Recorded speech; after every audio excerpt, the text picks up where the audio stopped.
Hello beautiful people, welcome back to Earth to Rocco. Today we're going to be making a creamy coconut chickpea cauliflower curry. That's a lot of words in a row. My mom came up with this recipe and it has become one of my favorites. Everything's your favorite. I like food. This is a really warming and comforting dish that you can make in no time. This dish is great to have with some naan bread, but I also like having it with rice. I'm really looking forward to eating this, so let's get cooking.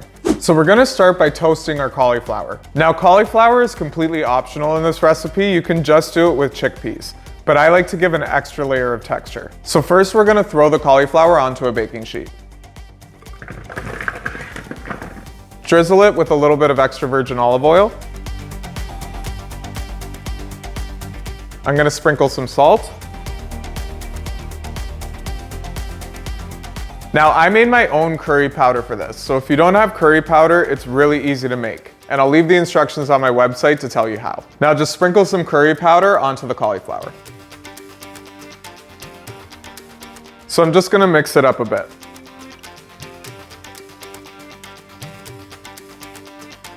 Now I'm gonna place this in my oven, which has been preheated to 400 degrees Fahrenheit. This is gonna bake for 30 minutes and we'll stir it halfway through. While that's baking, we'll head on over to the stove to prepare the rest. To make our curry, we're gonna start with a deep saucepan and turn on the stove to medium-high heat. Drizzle some extra virgin olive oil in the pan. I'm gonna add in some diced onion. And we're just gonna saute this until the onions are translucent.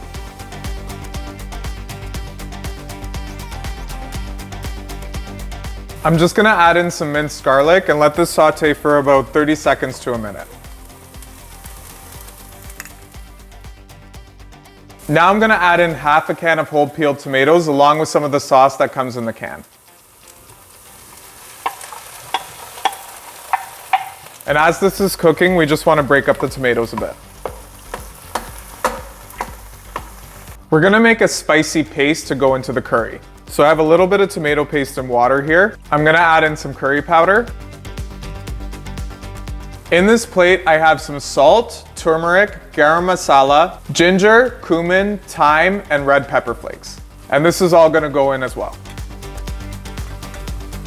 I'm just gonna stir this until it becomes a paste. I'm also gonna add a little bit of olive oil.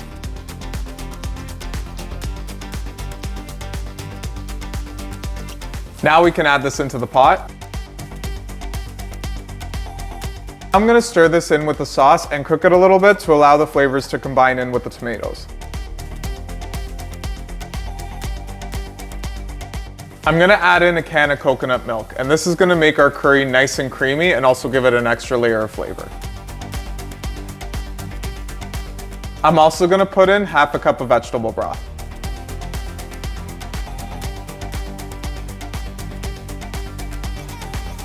I drained and rinsed a large can of chickpeas and I'm gonna add this into the curry.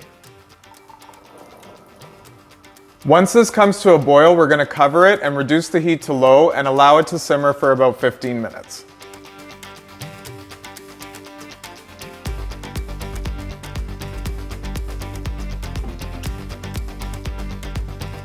Now this has been cooking for about 15 minutes and we'll add in our cauliflower.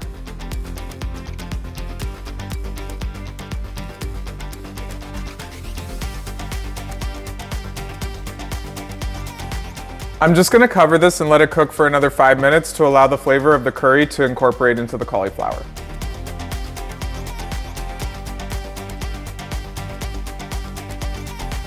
Now that this has been cooking for 5 minutes, we can turn off the heat.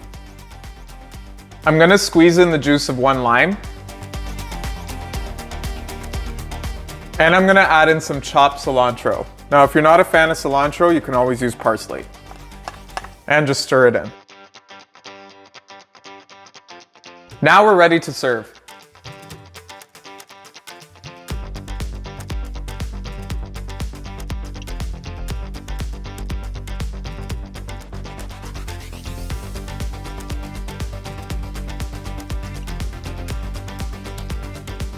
That's so hearty and packed with so much flavor. It's got just the right amount of spice, and the texture with the chickpeas and the cauliflower is perfect. Thank you for joining me in creating this delicious, creamy cauliflower chickpea curry. It's a really easy recipe that'll make you look like a master chef. If you liked today's video, make sure to give it a thumbs up and hit that subscribe button to keep up to date with all my vegan recipes. Head on over to earthchurrasco.com for the ingredients and instructions for today's recipe and more. Keep calm and curry on.